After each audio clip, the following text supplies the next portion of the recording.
Hi, and welcome back to On Guard Cigar Salon. I'm Mr. Christopher. I'm the Cigar Pig. I'm Graylin Thornton. I'm Ray Spannon. And I'm the extra special guest, Cleve Jones. Yes, you are. Cleve. We've known each other for a long time. We are personally friends. However, for our audience, I want them to know that in the realm of LGBTQ activism, you are an icon. You may not say that yourself, but I'm going to say that. Not only in queer politics itself, but you have deep roots in politics generally. You have friends, without naming names, in extremely high places in our government. You know how our government works. You know how politics works.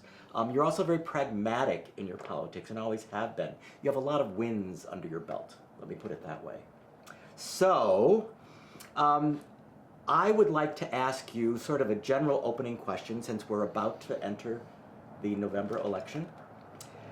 Sort of generally, and however you want to describe it, what is your take on where we're at and what we are looking at in November?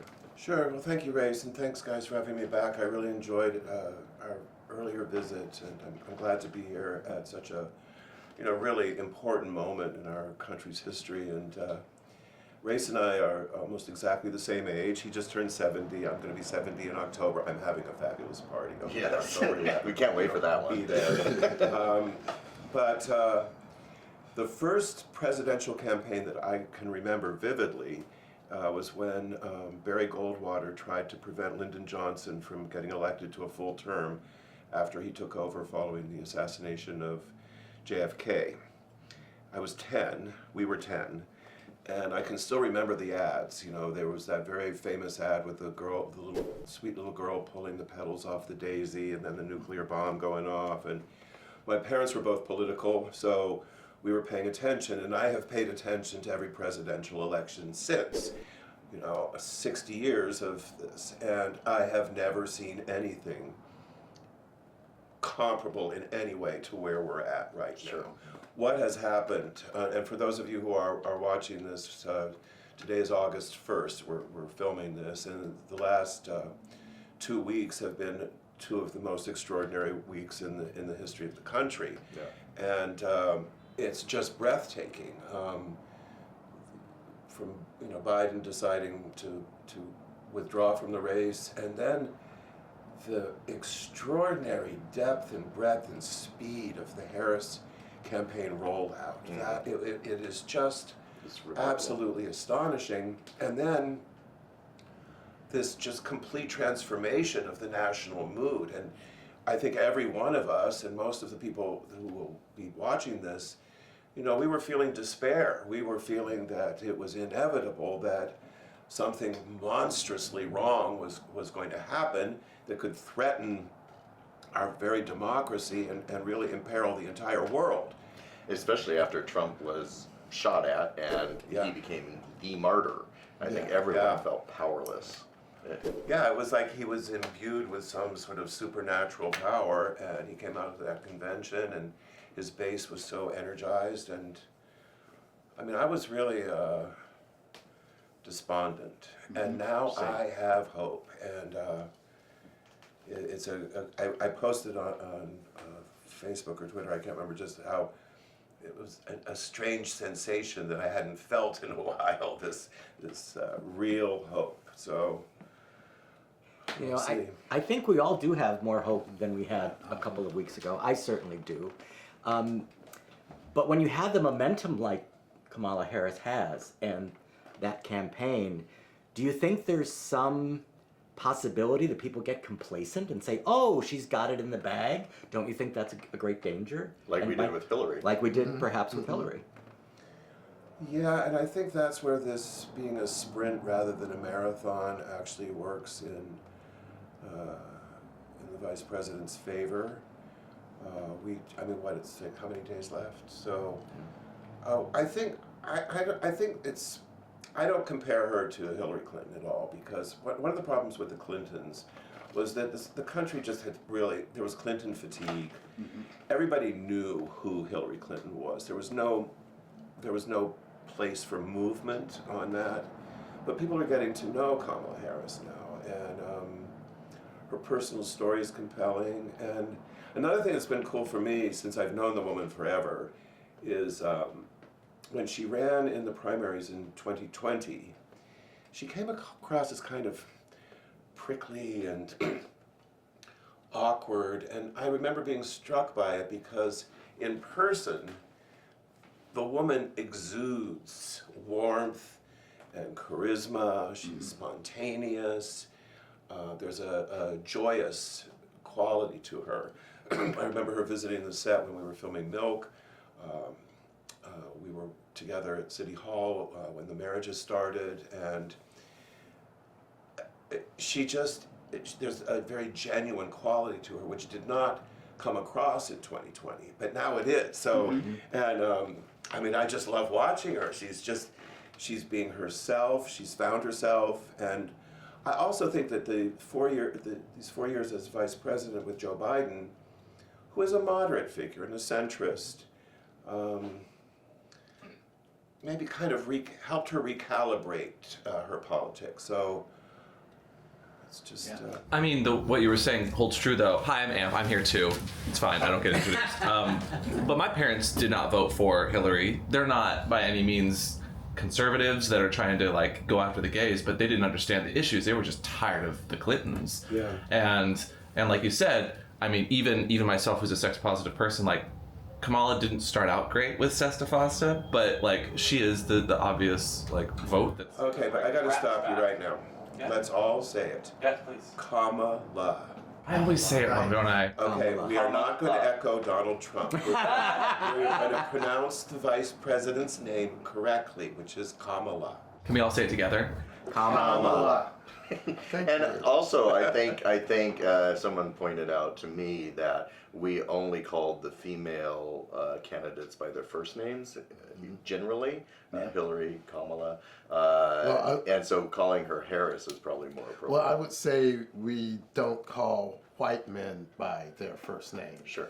You know, the world Barack. is all about Barack. Yeah. You know, That as is if they true. have coffee with him, and he wasn't deserving of their respect as president. So I think that's. I think they were trying to paint him as Muslim, though, and why they did that. But I have a question for you. So, you know, you talked about her coming off not as warm as she can. Do you think that there was ever fear of her upstaging Biden? I think she kind of has already. Yeah. No, I mean, but back when she was running for vice in No, I 2020. have no idea of course, none of us have any idea what President Biden's thought process was on that.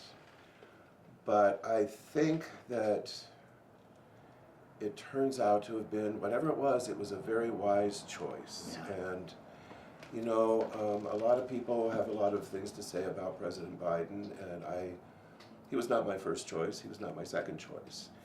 But he turned out to be a very good president. Yeah. And I have deep roots in the labor movement. And in terms of the labor movement, in terms of working class people, he was the best president probably since Franklin Delano Roosevelt. Mm-hmm. He did more for working class people. And during COVID, he took care of us. There's things that most people don't even know about, but Biden made sure that all of the pension plans didn't go under during COVID, which saved people's lives. You know, he did the right thing. And for me, it's been painful to watch the guy. And I don't subscribe to this notion that the elites in the media took him down. I think ordinary people everywhere just looked at this guy, even those of us who love and respect him, and thought, It was getting hard to defend. you know, Right. is he going to make it? Is Yeah. he going to be okay? And so whatever the thought process was in picking Vice President Harris, it was a good move. Yeah. Yeah. I started worrying about that too, you know, after the debate. Mm-hmm. And I do think that he did the right and wise thing. But, you know, he wasn't campaigning, and now that Kamala is, I mean, the energy is incredible. Yeah. So I wanted to ask you one thing about when we were talking about complacency. You know, one of the things I think, not just our community, but local elections kind of, you know, people don't think they're as important. And the one thing that MAGA has done, well, they started with Reagan, was local elections up. And one of the things that we're seeing is that, well, we all know over 22 states, They took over school boards. They're still in charge of school boards. And then that went to banning books. And they're banning books that are not just inappropriate, they just don't like the topics. And then they went so far, and right now in Arizona, they've elected enough local officials that they've actually exited all of the election workers who were actually taking the oath, and they are putting in loyalists to the MAGA campaign. So one thing I would say about complacency is we have to look at every election locally. They're so important because what MAGA's been able to do is attack us and anybody on the margins because of what they've done with local elections. And it's the county clerk recorder's offices who have to validate the votes. It's the municipal and superior court judges. It's right down the line. They have been very methodical and very disciplined, and they've gone way far ahead. And so we can't be complacent. And while we live in this bubble where everybody we know is pretty universally excited about the vice president's campaign, she is still the underdog in this race. And those folks have formidable power, unlimited money. So don't be complacent. Do something. Get involved. Feel hope. Be excited. But work. We all have to find something to do to make this victory real. And to Pig's point, this is why the win has to be overwhelming. We have to vote in such large numbers and make sure that Kamala, I said it right, wins, and Democrats at every level in massive numbers, because they will try to steal this election. They will try to cheat. Absolutely. At a local, at a national level. So I really think if millions and millions and millions of people vote, and it's overwhelming, it's going to be much harder to challenge. Right. Absolutely. We have to do it ourselves, one at a time. You know, we have to make sure this is not tolerable, because you're right, this is something never seen before. You know, I've always followed politics too, and this is, I mean, they're even moving faster than Nazis did in 1930 Germany to gaining power and gaining the courts all the way up. Not only moving fast, they have a printed plan, Project 2025. Yes. Christian nationalism is here, and they're trying to put the Ten Commandments in schools. Absolutely. They are trying to get rid of separation of church and state, Yeah. and they're doing it at the very local levels. And I worry about the youth, the queer youth coming up who's not paying attention to this. And I see on social media feeds and stuff, little pushbacks here and there that Harris hasn't done the right thing about this certain issue or this, so they can't support her. Look at the alternative. Right. Yeah. And do you think that other candidate is going to support you at all?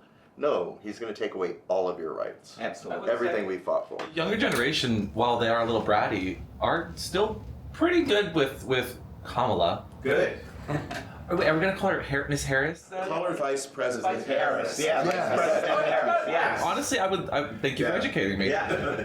But like, as I'm wearing the green, have you guys been aware of the brat movement? Yes. No, please explain it. No. Because you made us get palm trees for this set. What is going Oh, on? is that what that is? Oh my, I was thinking it was like a leftover toy. Yes, I pulled that out of my I was ass. like, Do you know what the coconut trees are about? Yes. Okay. Would you like to educate No, you do it. You're our youthful representative here. Vice President Harris did a speech where she was like, "You didn't just fall out of a coconut tree, did ya?" You think you just fell out of a coconut tree? And people ran with that because it was like, yeah, people don't just come out of nowhere. Like, we are all here for a reason. We all get here somehow. We do the work.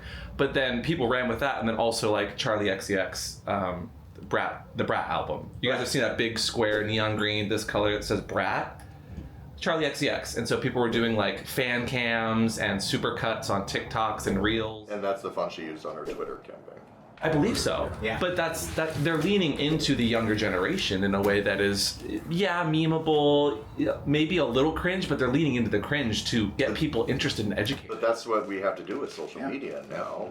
The other thing with this election, especially with Elon Musk running Twitter, the amount of disinformation Yeah, is it's off extraordinary. the charts. Extraordinary. No, Yeah. Even I don't know what to believe sometimes. I'm like, is that a fact or is that, I don't know if that's even true. and it's coming from reputable sources, and it's AI, making me question fake everything. photographs, everything. Yeah. Well, and Elon doubled down when our Gavin was like, "This is illegal. I'm going to do something about it." Elon's like, "No, AI making up stuff that people are saying, that's fine. It's fun. Ha ha ha he." Yeah. But I want to focus on one thing. We're all living in a social media world, and young people in particular living in a social media world, and it's important for us to, use all of those various avenues. But in my view, the single most effective means of changing people's minds and informing people is direct, one-on-one, eye contact canvassing. So yes, we're going to all have to do our best on social media, but I appeal to everybody to volunteer. Now, those of you who are in California, we are next door to 2 swing states. So folks in Southern California should sign up and go to Arizona and knock on doors. And those of us who are in Northern California, Bay Area, need to go to Nevada, either to Clark County or to Washoe County, which is Reno, which is often Washoe County can sometimes make the difference. So what became really clear in the last election is that these extraordinarily momentous decisions are made by literally handfuls of people scattered across a few number of states. So we in California have the luxury of knowing that this is a blue state. There are some congressional seats we might flip in Southern California. That would be a great place to go, but we need to be targeted. And the value of canvassing, now my union, Unite Here, which is the hospitality workers, I've been with them for 20 years. During the special election in Georgia, in the midst of COVID, we took 1,500 out-of-work housekeepers from the hotels, and working with epidemiologists, trained them and took them to knock door to door in Georgia, and also did micro-targeting. So we learned, for example, that there were, I think it was 45,000 new citizens from African countries who were going to have the opportunity to vote for the first time. And they came from various, different places across the continent of Africa. But my union, because it's overwhelmingly immigrant workers, found people who spoke those home languages. And we were able to micro-target. And what was the difference in Georgia? I think it was about 40,000 votes. Yeah. In some states, I think it was as little as 10,000 votes. So those of you who might be thinking about what you want to do in this election, you've got to write a check if you can, but also sign up to do the canvassing. The phone banking is good as well, but social media has only a limited value because you're only reaching the people that are within your own Bubble. Yeah. Yeah. And if we mention any resources, we will make sure that they're in the description of the video, links to the ability to volunteer, etc. So look in the description of the video. And I would suggest that probably the best one, as I understand it at this moment in time, is an organization called Seed the Vote. So check that out. I've only had the briefest look at their website, but I know that my union is now partnering with them to do the logistics of sending people. And one thing we know for certain is that with Vice President Harris, her entry to the race now has narrowed the gap and has put more states in play. So do it, sign up. And also, by the way, it's kind of fascinating.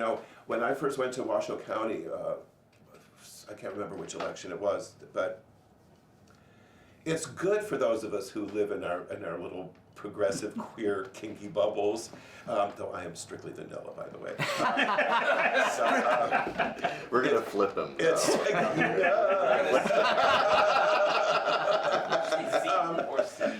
it's good for us to get out of our comfort zone. And when I started, the first time I went to Washoe County, I was a little bit intimidated by it because you don't know what you're going to encounter. But when you're knocking on those doors, you're not only demonstrating to the person who opens the door that you care so much about this campaign that you left your home state to go and walk in their neighborhood, but you're also contributing to collecting the data so that we know it's not just about knocking and talking to people. It's about identifying who the heck they are, so that on election day, we can drag their asses to the polls if necessary. The point is to identify every single vote before election day, so that on election day, you get them there. Consensually, of course. Yeah. Maybe you're kinkier than we thought.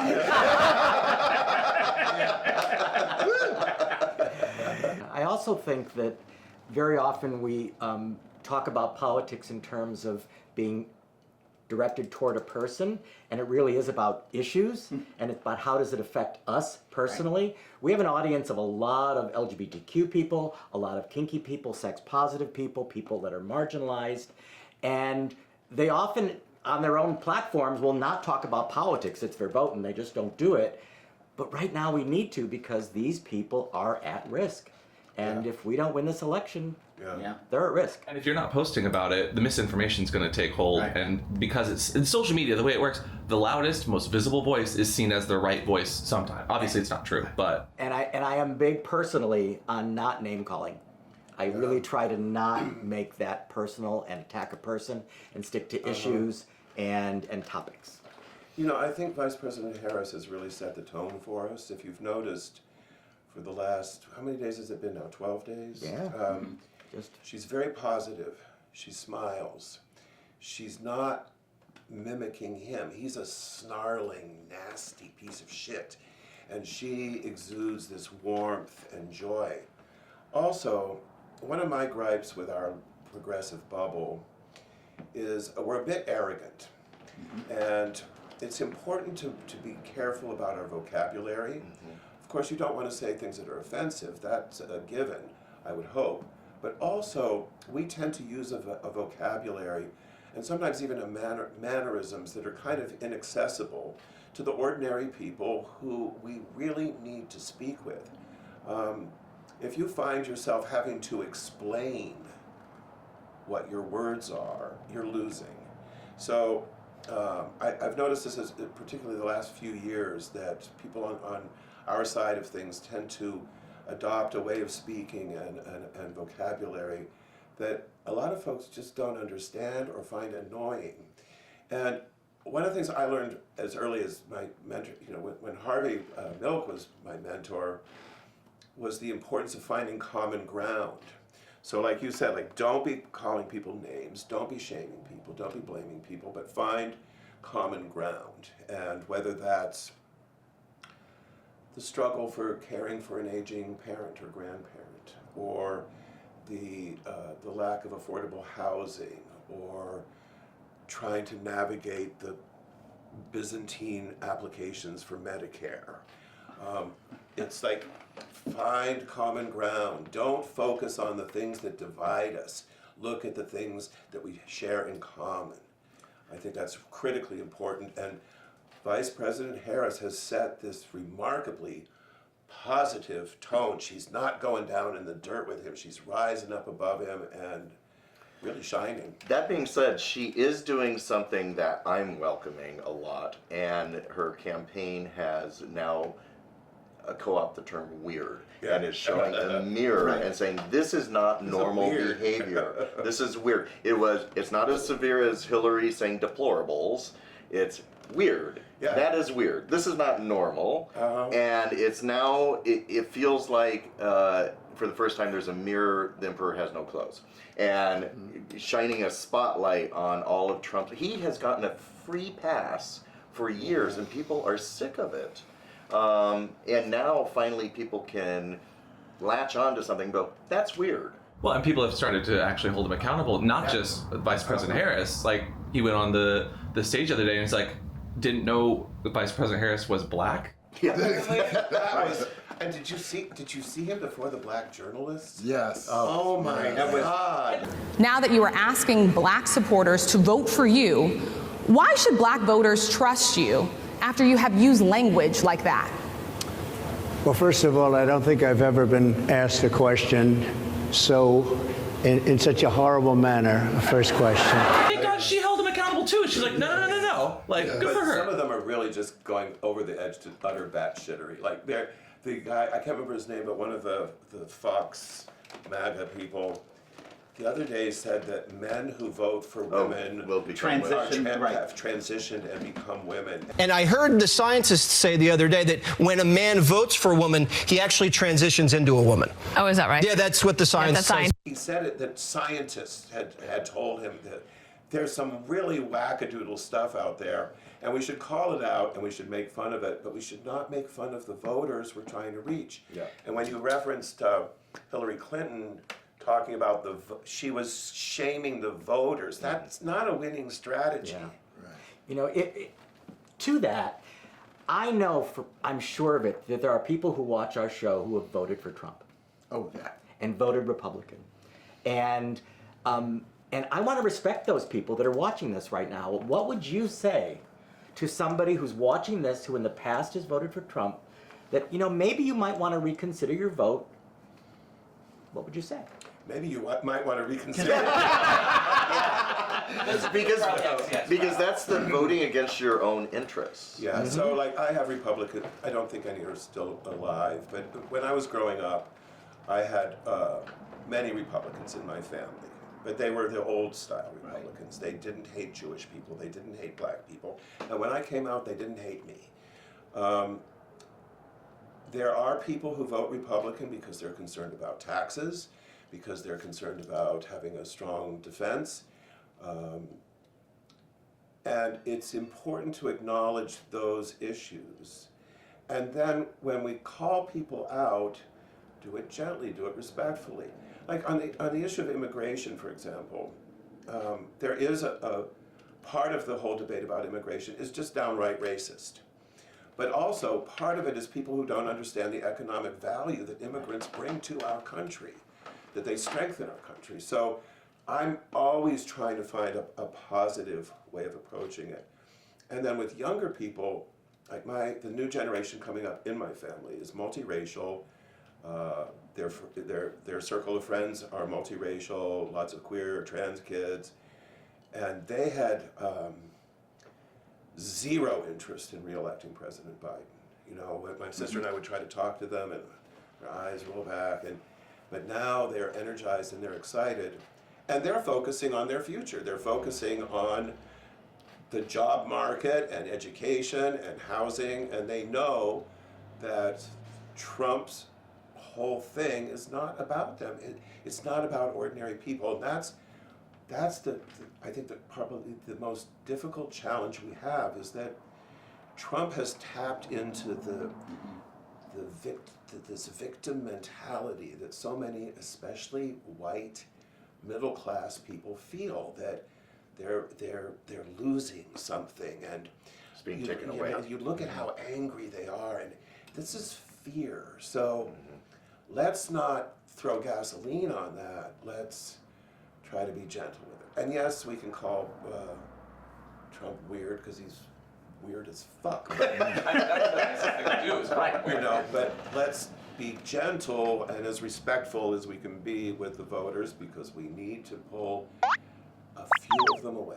Oh my God, Daddy, what just fell out of the coconut tree right behind you? Oh my God, some fresh Leather Daddy skincare and some products from Mr. S Leather, our sponsors today. So Leather Daddy Skin Company is a plant-based skincare line with a kinky twist. Leather, scotch, vanilla, and 18 erotic spices are bound to get the blood flowing, getting you ready to dominate your day. If you use offer code ONGUARD, you'll get 10% off your order. So thank you very much, Leather Daddy Skin Co. Check them out in the links down below. That's the other thing I really like about the Harris campaign is they're focusing on the future and the slogan, "We're not going back." Yeah. Because Trump's is "Make America Great Again." And all he does is talk about the past. Everyone wants change and they want to know what the future is going to look like. Yeah. Well, I have a question for you. You know, when I look at the Republicans, they seem to latch on to one thing, you know, like abortion.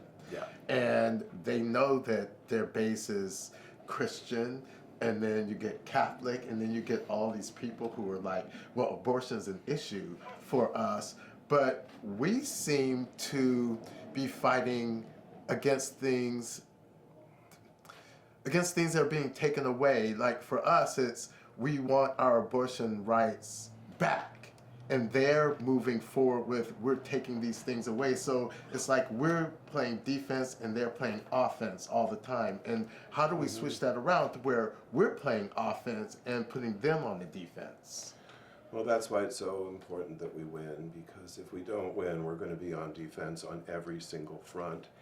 And also, this isn't the point you were making, but when you talk about, for example, reproductive rights, the majority of the country believes that women should have the right to control their bodies. That has been established law, and those Supreme Court justices that Trump appointed told Congress, told the Senate, that they thought it was established law. They were lying. And so they know, these people know that the popular opinion is against them. And that is why they intend to destroy democracy. Right. They intend to do it. That is the plan. We knew it before we read Project 2025, but now everybody should be absolutely clear that these people look at the young people coming up. They look at the multiracial aspect of our society, and they are terrified by it. They know that they are in the minority, so democracy must be ended or they will lose their control. That's what we're up against.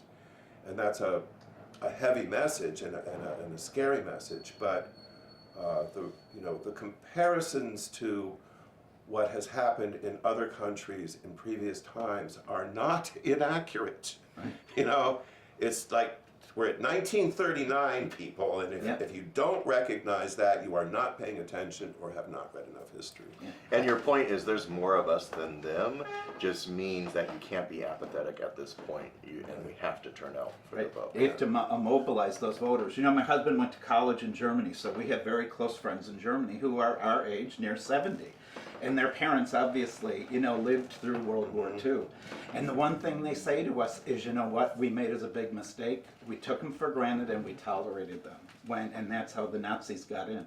But if you look at the two things with the Christian National, the big things right now is they're looking at reproductive rights, and then there was that slippery slope to IVF, to birth control. Well, they're doing the same thing to our community.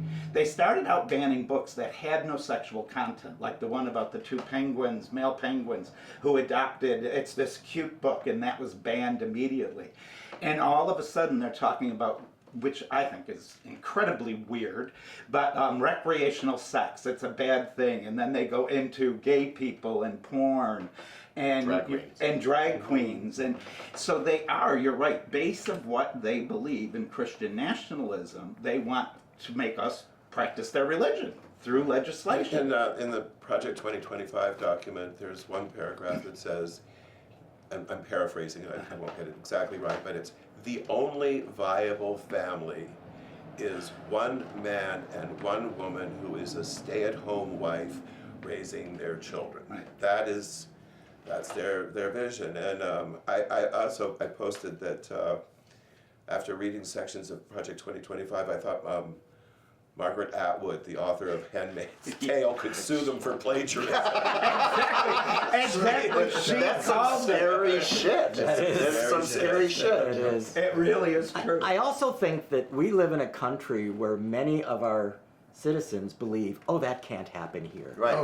And I think absolutely. the youth think that too. We fought so hard for the rights to gay marriage, everything they have now, and they don't realize it could be taken away overnight. We could Look be at a the Supreme dictatorship. Court. Look what they just did. I don't even think that they know that we had to fight for a lot of those rights. I mean, when you're born into a time where things are there already, you don't realize the steps that it took. Right. I mean, obviously because I'm black, was born in Birmingham in 1960, I realize the fight that we've had. And I know black people who still don't understand where they are now. But even the Prop 8, as you were bringing up, Yeah. Pig, we thought we were going to carry that boat, and it was not. Went flaming down. Went flaming down. Can you explain what Prop 8 was quickly? Yeah, well, in California, it was the marriage equality bill, and we as a community were really convinced, and I don't think wrongly, because I think everybody believed it, that we were ahead by almost 30 points. And then when the voting happened, we lost by 28 points. The Mormon Church was a big factor Well, in that. and they were huge in it. And, you know, it just, that's why you just can't be complacent. You just never know. I want to add one thing, only because I know some people in the audience can't necessarily do the eye-to-eye canvassing, which is the best way to change a mind and to get a vote out. But there are things like vote forward or postcards to voters where you can do that from home. Let's say you're not mobile, but you want to do something politically. That will be in the description as well. So of those options raised, I would say that the most useful is actually the phone banking. Oh, okay. Because, okay, people like to do the postcards, it's fun, and it may have some impact. But when you're doing the phone banking, you are also participating in the data collection that leads to the vote. So you've got to think of it as this process of persuasion, yes, but then identification, which is key. Most people in this country know where they stand. We're divided. Most people know where they stand. Very few people are going to change their opinions between now and election day. So it's imperative that we identify every single one of our votes, especially in those swing states. When you send off a postcard, you get no information back. When you're at home on your own time schedule doing the phone banking, depending on the time zone of where you're going, you are collecting that information that then goes into the data bank and then informs the people who are out canvassing and going door to door. When we go door to door, we're not just mindlessly knocking on every single door. We're going to where our people are, and we're finding out, is everybody there registered? How many people are in the house? Are they wavering? What's their particular issue? So that then we can get that targeted message to them and drag them to the polls. Right. And that is what is key. So if you want to help, if you can't canvass yourself, recruit somebody to go and walk precincts for you and sign up to do the phone banking. You can do it at home. It's easy. It's really kind of fun. I mean, the conversations you end up having with people are really often fascinating, and you will be contributing to collecting the data necessary to turn out the vote that will make the crucial difference. And again, not to repeat myself endlessly, but this is going to come down to a handful of votes in a handful of states. Don't ever think for a minute that what you do doesn't matter, doesn't count. It fucking matters, and you can help make the difference. In just the last year, I believe, the last midterm election, one elected official won by a single vote. It was in a small district, but one vote elected them, and it was recounted and recounted, and they won by one vote. So every vote does matter. Yeah. Well, you know, one of the things, did you see where the Liberty Council is taking Kim Davis's case to the Supreme Court to try to reverse marriage equality? I mean, they've already started, and they're going to do the same thing to us. Even with, you know, in the red states where now gays, you know, the queer community is not protected in employment, they're not protected in housing. You know, it's just that slippery slope like they're doing with reproductive health. Speaking of the Supreme Court, so what do you think of Biden's plan of reforming the Supreme Court? Well, Does it have a chance? I don't think it has a chance right now, because to do it, that's a constitutional amendment, so that requires, 2/3 of Congress and then the states. So we're not there yet, but I think what he's doing is sending a signal to the court and to Chief Justice Roberts that now that you have so politicized and corrupted this court, we're coming after you. And there's been sort of a hands-off thing with the court for generations, but they have destroyed the credibility of the court, and now we're coming after them. Will we get a constitutional amendment? I don't think that's likely, but it's good to put the heat on them and understand. But I have to say on the issue of marriage equality, and this isn't going to sound good or be popular, but my personal prediction is that we're going to lose it regardless of the election, because those justices Yeah. are there. I don't see a constitutional amendment happening. So I think that, you know, you need to understand that this could all be taken away. And if you take it for granted, it most certainly will be taken away. You're right. And you know, one of the things, when we look at stuff like that I go back to our local elections that we've ignored, that have allowed that kind of power at the state level to proceed. And we live in a bubble in California, and I guess we really don't have too much to worry about our local elections shifting.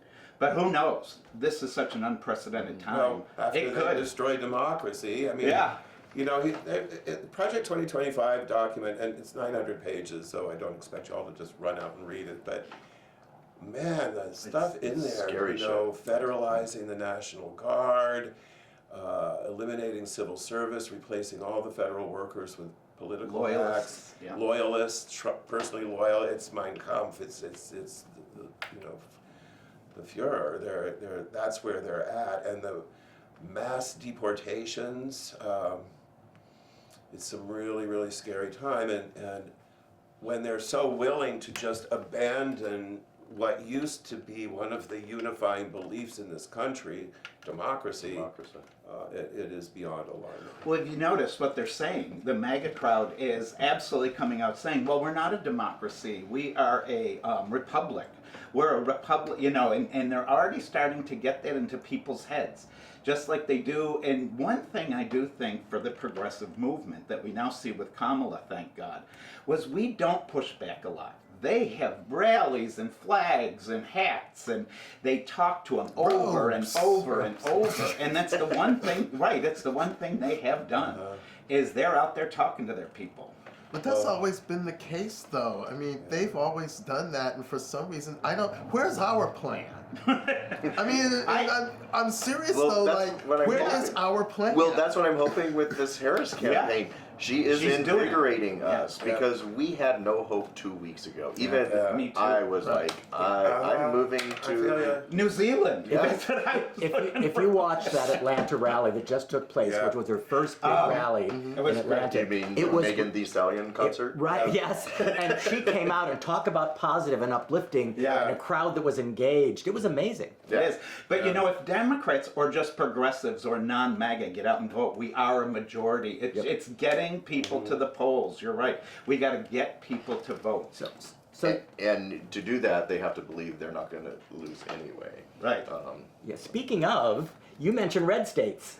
Yes. So we have a lot of viewers in red states, many of which are probably not going to flip in this election, unfortunately, to purple or blue.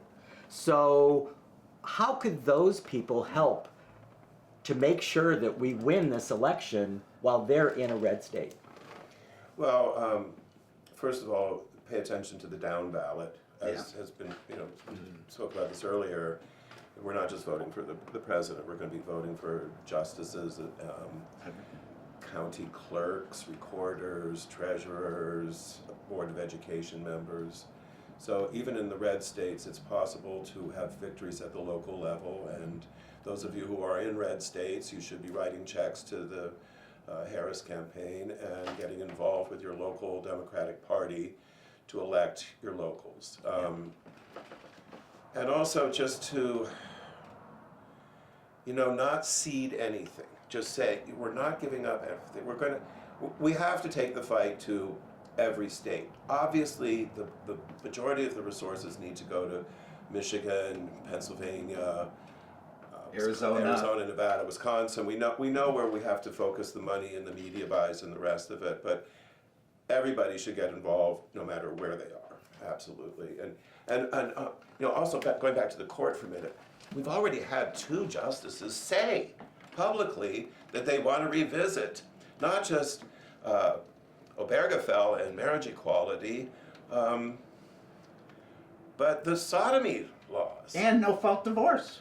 You know, so I think it's possible that we who, you know, when we came out, it was still a felony to engage in the kind of sex we like, or that you guys like. It was a felony when I was a Right. kid. That's what I grew up with, was the reality that if I wanted to have sex with another man, I could go to prison or be locked up in a mental institution. And we could see, the idea that I could see a return to that within my lifetime is just terrifying to me. When they don't realize women could not get a credit card without their father or husband signing for them, and that went until... Or a bank account. Or a bank account, bank could, account. by far not a mortgage. Yeah. I mean, that was not happening. Wasn't that season 3 of Handmaid's Tale though? Not season 2024. I'll tell you that, but what you're talking about, the illegality, it is so blatantly stated in there, and they don't raise an eyebrow on the other side. So these are people that we cannot underestimate. They are willing to push this stuff through. Oh yeah, absolutely. So they put it in writing. Yeah. Well, and I think that was the only mistake they made, was they didn't expect that to get out in writing in total. They were coming out on all of the I channels with it. think They published it. They're They didn't arrogant. expect it to get out. That's scary. For the record, we haven't described what Project 2025 is at all, and we've referenced it. Okay, so Project 2025, all of you just go Google it, but it is their 900-page plan of how to transform the federal government with all sorts of things, not just the federal government, but local government. In it, among many things, it calls for I think they describe it as the largest mass deportation of immigrants in the history of the country. It calls for the elimination of the civil service. For those of you who've never worked in government, we have a civil service. These are not political jobs. And they've demonized it. They call it, whenever you hear them talking about the deep state, what they're talking about is the civil service, career people, people who go into government service who are, yes, they're bureaucrats, they're the people that keep the wheels turning. So they want to take out that neutral component and make them all loyalists. And then there's this endless focus on going back to a traditional family. Women need to stay home with their children, nationwide ban on abortion.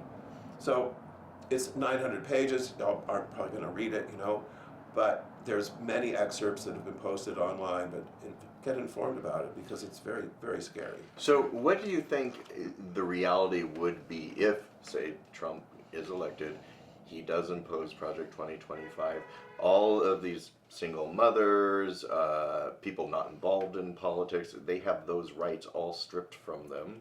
How do you think our mass reaction is going to be in this country? Well, when they don't see it coming. So here's how it's worked in the past. When chaos is created, that provides the excuse for an authoritarian government. Yeah. And we saw that with Black Lives Matter.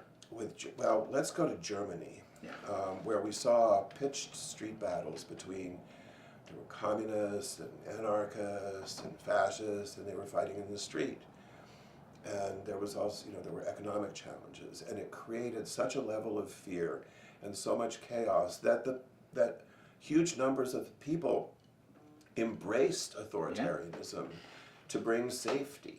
So when people are frightened, when they feel that their lives are precarious, when they feel that they're personally vulnerable, that their families, their livelihood is threatened, their personal safety is threatened, many people's response to that is to want that big daddy father figure to come in and take control and calm it all down. So I think this is part of the plan, is to have chaos, and out of that chaos impose this authoritarian regime. Right, and what Trump is saying, or Don Old is saying, is, I alone can fix this. Everything with him, and that's the kind of languaging that was being said then, the book burnings and all that, but I alone can fix this. And he's even saying it now with the exchange of prisoners. Right. Oh, this is a give to Putin. Had it been me, I just had to call him, and I can fix that alone. And let me say that for a long time, which he didn't. Do nothing, right? He could have done it when he was in office. He never said the name of it. For many years, You know, 1930s Germany was held up, and people would say, "Oh, you're exaggerating. Oh, you're exaggerating."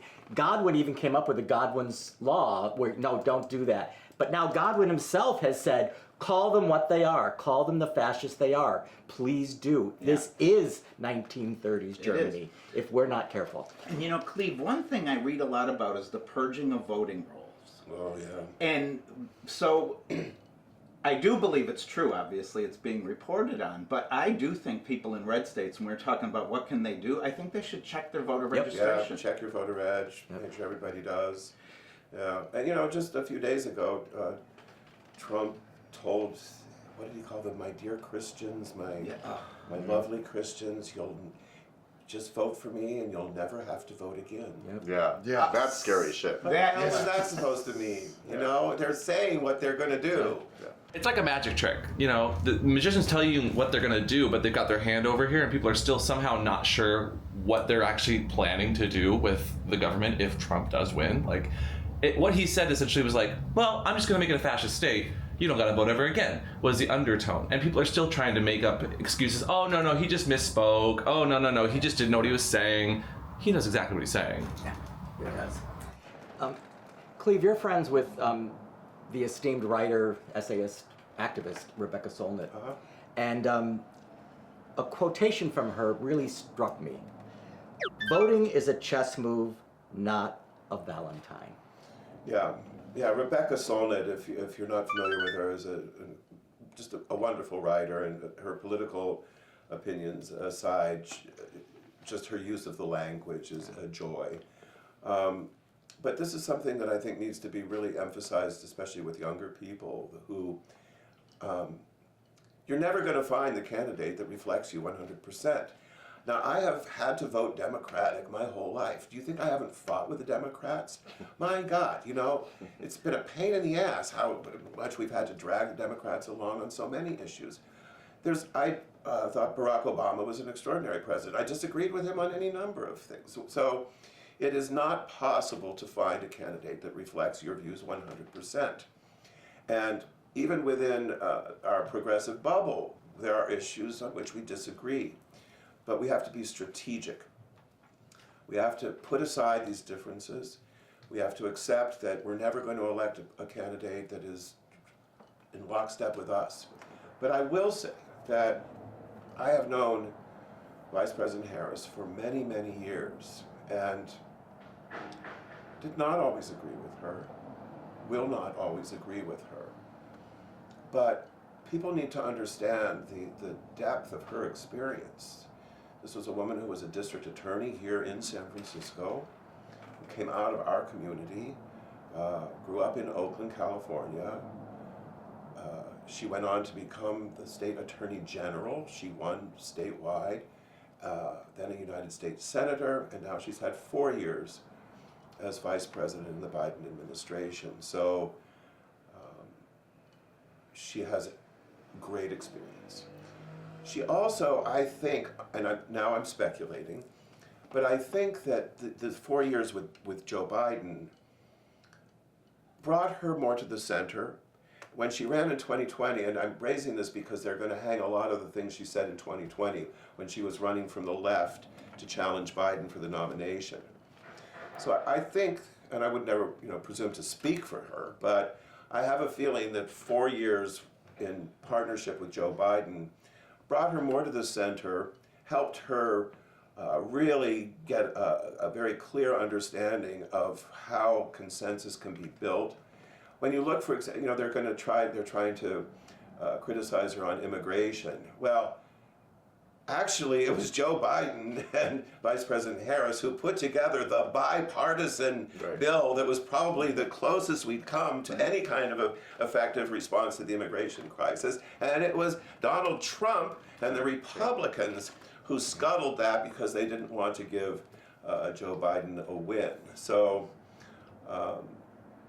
I've never agreed with Kamala Harris on everything. I never will, but I'm voting for her with great confidence and excitement.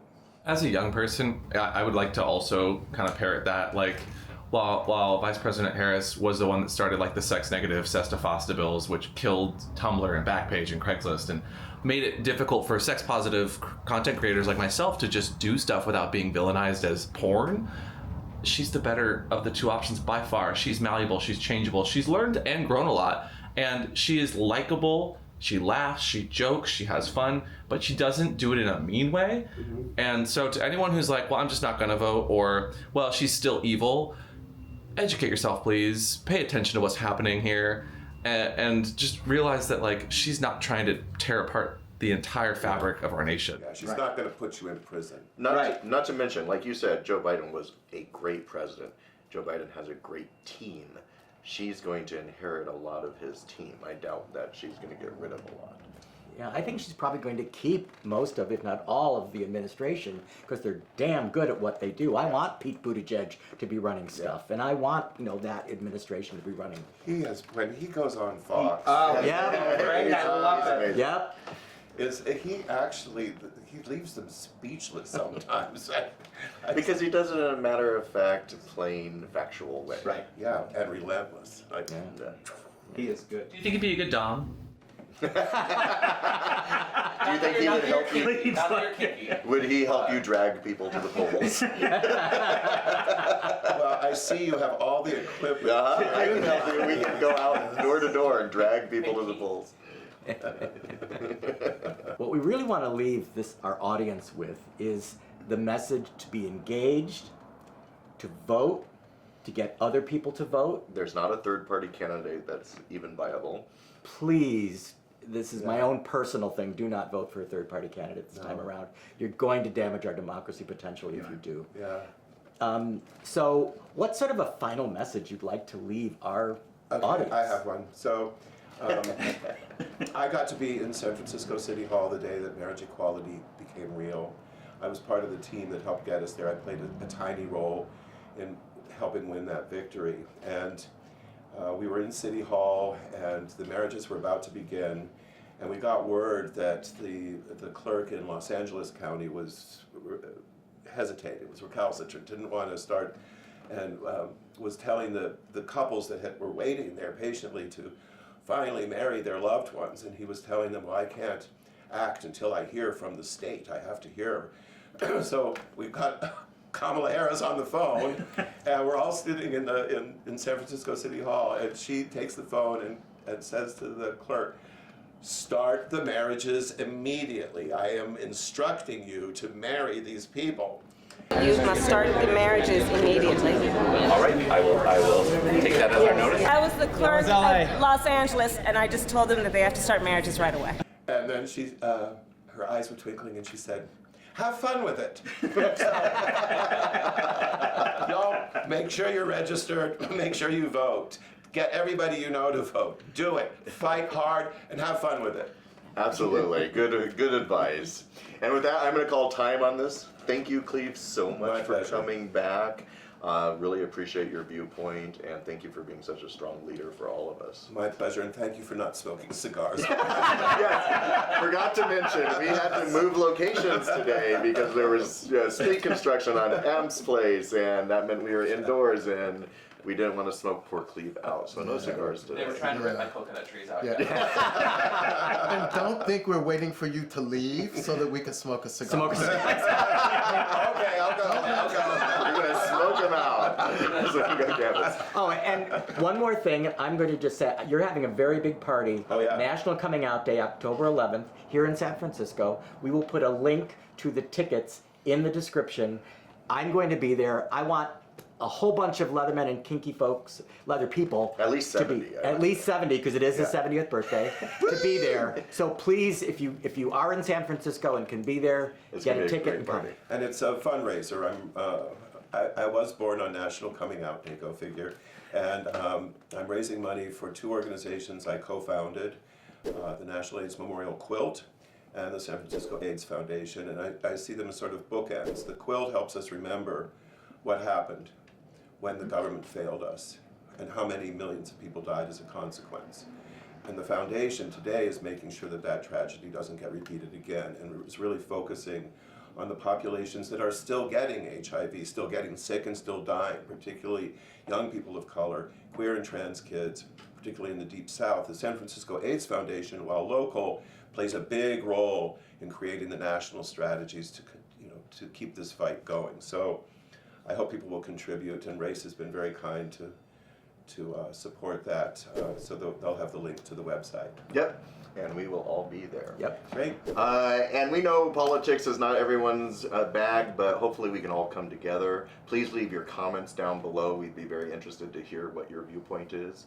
And please like and subscribe so you're notified of our next one. We also have merch on safewordshop.com. You can get my safe word is vote t-shirt anytime you want.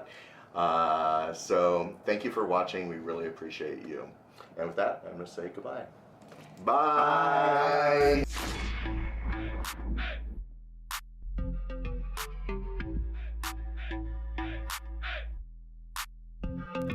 Bye.